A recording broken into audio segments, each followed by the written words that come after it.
Trump कहता है कि ईरान बहुत जल्दी एक ऐसी मिसाइल बनाने वाला है जो नॉर्थ अमेरिका तक पहुंच जाए। अब दिक्कत क्या है कि इजराइल की जिद यह है कि ईरान का जो मिसाइल प्रोग्राम है उसको कैसे भी रोको। ईरान का कहना है कि एटॉमिक मामले पर तो समझौता करने को हम तैयार हैं, लेकिन मिसाइल के मामले में हम समझौता नहीं करेंगे। मिसाइल प्रोग्राम बंद करने का सीधा मतलब यह है कि अभी तो जंग रुक जाएगी, लेकिन साल भर 6 महीने बाद दोबारा हमला होगा। इजराइल जिस दिन यह समझ जाएगा कि ईरान अब जवाब देने की कंडीशन में नहीं है, वो तुरंत हमला करेगा। तो 6 महीने बाद बर्बाद होने से अच्छा है कि अभी लड़के देख लिया जाए, जब कम से कम आपके पास ताकत तो है।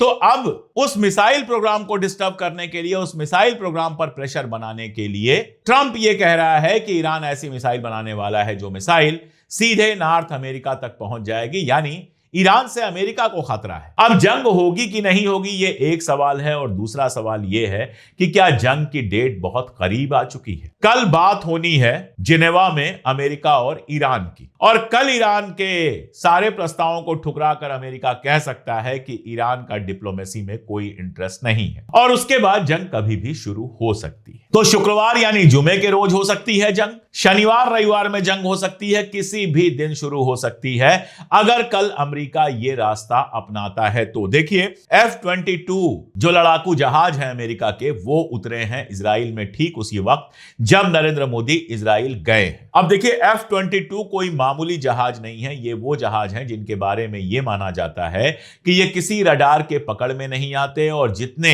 एयर डिफेंस सिस्टम है सबको ये धोखा दे सकते हैं। ईरान के पास जबरदस्त एयर डिफेंस सिस्टम है, तो ये F-22 लाने का मतलब ये है कि ईरान के एयर डिफेंस सिस्टम को भेदने के लिए ये लाए गए हैं। और मैं आपको बता दूं कि पहली बार अमेरिका ने ये जहाज मिडिल ईस्ट में भेजे हैं, आज तक ये जहाज कभी मिडिल ईस्ट में भेजे नहीं थे। तो तैयारी तो पूरी है, ईरान की भी तैयारी पूरी है, अमेरिका की भी तैयारी पूरी है, जंग कभी भी हो सकता है। कल मैंने आपको बताया था कि बेरूत से जो दूतावास है वहां से लोगों को खाली करने के लिए कहा है अमेरिका ने। क्यों कहा है? क्योंकि अमेरिका के दिमाग में यह है कि अगर लड़ाई होती है तो हिजबुल्लाह अपनी पूरी ताकत झोंक सकता है, और इजराइल ने बेरूत की सरकार यानी लेबनान की सरकार को यह धमकी दी है कि अगर हिजबुल्लाह हमारे ऊपर अटैक करेगा तो हम बेरूत को नुकसान पहुंचाएंगे, वहां के एयरपोर्ट वगैरह उड़ा सकते हैं। तो बेरूत के अंदर अपने अधिकारी सुरक्षित रहें, इसीलिए बेरूत से अमेरिका ने अपने ऑफिसर्स को, ज्यादातर ऑफिसर्स को वापस बुला लिया है, केवल इमरजेंसी ऑन इमरजेंसी वालों को छोड़ा है। तो चीजें बहुत क्रिस क्रॉस पे हैं, बहुत क्लियर दिखाई दे रहा है